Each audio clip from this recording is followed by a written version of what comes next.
एक हफ्ते के लिए हम दिल्ली के बॉर्डर सील कर रहे हैं। सबको नमस्कार। आज से लॉकडाउन का अगला चरण शुरू हो रहा है और केंद्र सरकार ने अपनी गाइडलाइंस भेजी हैं। केंद्र सरकार की गाइडलाइंस के मुताबिक जो केंद्र सरकार ने उसमें ढील देने के निर्णय लिए हैं, उसके मुताबिक दिल्ली सरकार ने ये निर्णय लिए हैं। अभी तक जितनी चीज़ें खोली जा चुकी हैं वो खुली रहेंगी। इसके अलावा बार्बर और सैलून की दुकानें खोलने का निर्णय लिया गया है। स्पा नहीं खोला जाएगा, अभी केवल बार्बर और सैलून की दुकानें खोली जा रही हैं। ऑटो, ई रिक्शा, ये जितने ग्रामीण सेवा, ये जितने व्हीकल्स हैं, इसमें एक दिक्कत आ रही थी। मान लीजिए हमने कहा भी ऑटो में एक ही सवारी चलेगी एक बार में।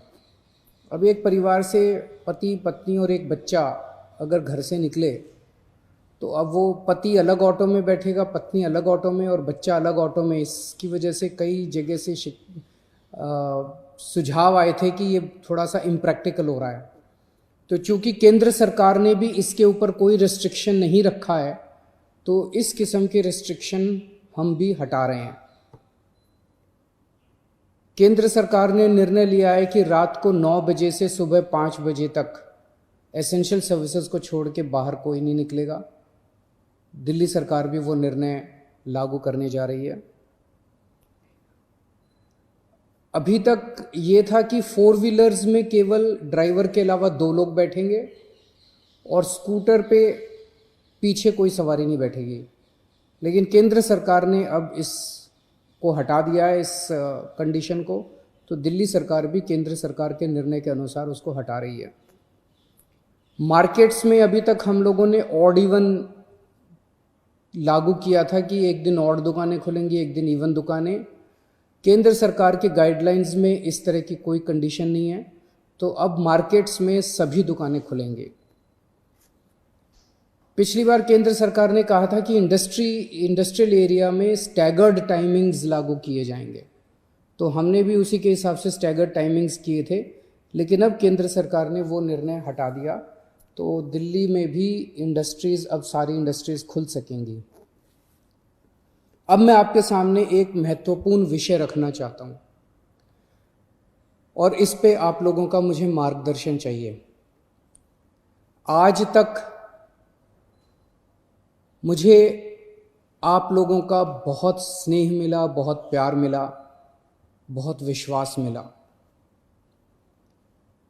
और उसी के भरोसे आज जितने काम हम लोग कर पा रहे हैं, आपके विश्वास और आपके स्नेह की वजह से ये सारे काम, दिल्ली के अंदर इतने सारे काम हो पा रहे हैं। मेरे पास समय समय पर काफ़ी कठिन चुनौतियां आईं, कई बार उनके समाधान नहीं होते थे। ऐसे समय पे मैं कई बार आप लोगों के समक्ष आया, आप लोगों से मार्गदर्शन लिया, आप लोगों से सुझाव लिए। समय समय पे आप लोगों ने जो मार्गदर्शन किया उसको हम लोगों ने लागू भी किया। जैसे आपने कहा, हमने लागू किया। कुछ दिन पहले आप लोगों से सुझाव मांगे थे कि दिल्ली में लॉकडाउन में ढील दी जानी चाहिए कि नहीं दी जानी चाहिए, और भरपूर सुझाव आए। 5 लाख लोगों ने सुझाव दिए। आज आपका सुझाव एक बहुत महत्वपूर्ण विषय पर आप लोगों का मार्गदर्शन चाहिए। क्या दिल्ली के बॉर्डर्स को खोला जाए? एक बार तो आपको लगेगा कि ये क्या पूछ रहा हूं मैं। इसका एक इंपॉर्टेंट एस्पेक्ट है, दिल्ली के अंदर कोरोना के केसेस काफ़ी बढ़ रहे हैं।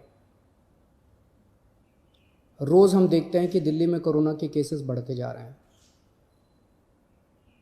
मैंने इसके बारे में कहा कि दिल्ली में कोरोना के केसेस बढ़ रहे हैं, ये चिंता का विषय तो है, लेकिन घबराने की ज़रूरत नहीं है। ये मैं इसलिए कह पाया क्योंकि दिल्ली के अंदर पिछले 5 सालों में आपकी सरकार ने दिल्ली के अस्पतालों में और स्वास्थ्य सेवाओं में खूब पैसा इन्वेस्ट किया है। खूब नए अस्पताल खोले, खूब नए बेड्स बनाए, खूब सारे आईसीयू खोले, खूब सारे मोहल्ला क्लिनिक बनाए, सारा इलाज मुफ्त कर दिया लोगों के लिए। पिछले 5 सालों के अंदर दिल्ली के अंदर अभूतपूर्व विकास हुआ है दिल्ली की स्वास्थ्य सेवाओं में। आज उसी की वजह से, जब कोरोना की महामारी की वजह से देश के और दुनिया के कई हिस्सों के अंदर उनकी स्वास्थ्य सेवाएं बिल्कुल ध्वस्त हो गई, कोलैप्स कर गई, आज दिल्ली में बढ़ते हुए केसेस के बावजूद आपका मुख्यमंत्री आपको विश्वास दिलाता है कि अगर आपके घर में कोरोना हो गया तो चिंता मत करना, आपके लिए बेड है, हमने आपके लिए बेड का इंतजाम कर लिया है। पिछले हफ्ते जब मैंने आप लोगों से बात की थी, अभी कुछ दिन पहले, मैंने आपको कहा था कि आज की, उस दिन मैंने कहा था 3-4 दिन पहले कि आज की डेट में दिल्ली में 2100 मरीज हैं, लेकिन 6600 बेड का इंतजाम है। और ये 9,500, 5 जून तक 9,500 बेड्स का इंतजाम हो जाएगा, 9,500 बेड्स। जबकि आज की डेट में मेरे ख्याल से 2300-2400 पेशेंट्स हैं आज। तो 2300-2400 पेशेंट्स के अगेंस्ट में हमारे 9,500 बेड्स का इंतजाम होगा। ये कौन से अस्पताल में कितने बेड खाली हैं, कितने वेंटिलेटर खाली हैं, एक तो है कि मैं वैसी हवा में बात कर लूं, लेकिन अब आपको ऐप के जरिए भी ये पता चल जाएगा। ऐप तैयार हो चुका है, उसको कल लॉन्च कर रहे हैं, कल सुबह उसको लॉन्च करेंगे। आप उस ऐप को डाउनलोड कर लेना और आपको पता चल जाएगा कि किस अस्पताल के अंदर कितने बेड खाली हैं। और अगर आपके घर में कोरोना हो तो आप वहां जा सकते हैं। लेकिन अगर हमने बॉर्डर्स खोल दिए तो पूरे देश भर से लोग दिल्ली इलाज कराने के लिए आते हैं। क्यों आते हैं? 2 कारणों से दिल्ली आते हैं।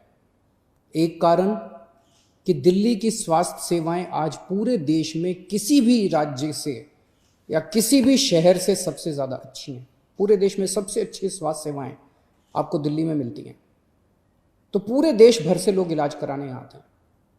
और दूसरा कि दिल्ली के अंदर सरकारी अस्पतालों में सब कुछ मुफ्त है।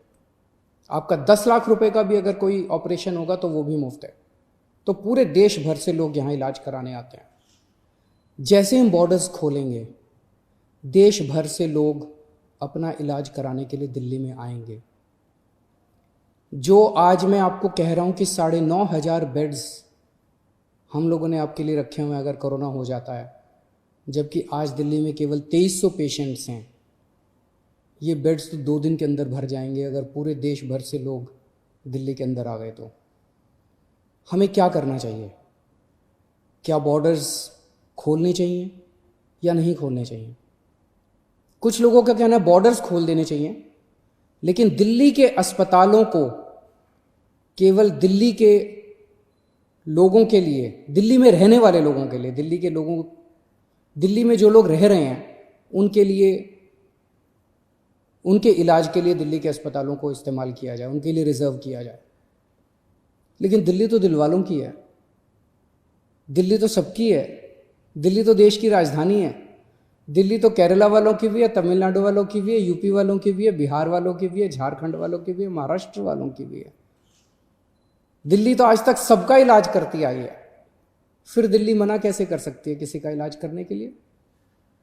तो कुछ लोगों का सुझाव है कि जब तक कोरोना है तब तक के लिए कम से कम दिल्ली के अस्पतालों में केवल दिल्ली में रहने वाले लोगों का इलाज होना चाहिए।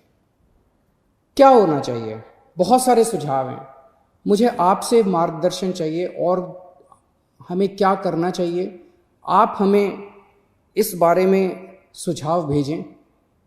शुक्रवार को 5 बजे तक आपके सुझावों का इंतज़ार रहेगा। आप मुझे अपने सुझाव व्हाट्सएप कर सकते हैं। व्हाट्सएप नंबर है 8800007722। व्हाट्सएप नंबर है 8800007722। ईमेल है delhycm.suggestions@gmail.com। ईमेल है delhycm.suggestions@gmail.com। और अगर आपके पास व्हाट्सएप नहीं है, अगर आपके पास ईमेल नहीं है, तो आप इस नंबर पे फ़ोन कर सकते हैं और अपना सुझाव छोड़ सकते हैं। आपकी आवाज़ रिकॉर्ड हो जाएगी। 1031 डायल कीजिएगा, आप अपने सुझाव छोड़ सकते हैं। फ़िलहाल 1 हफ्ते के लिए हम दिल्ली के बॉर्डर सील कर रहे हैं। एसेंशियल सर्विसेज जारी रहेंगी। सरकारी ऑफिसर्स जो हैं वो आई कार्ड के बेसिस पे आ जा सकेंगे, पास लेकर आया जाया जा सकेगा। तो फिलहाल 1 हफ्ते के लिए हम अपने बॉर्डर सील कर रहे हैं। उसके बाद जो सुझाव आएंगे, जो आप मार्गदर्शन करेंगे, जो आप जैसा कहेंगे, सभी के सुझावों के आधार के ऊपर हम एक्सपर्ट से भी बात करेंगे और भी बहुत सारे लोगों से बात करेंगे। उसके आधार पर अगले हफ्ते फिर इसके बारे में एक ठोस निर्णय ले पाएंगे।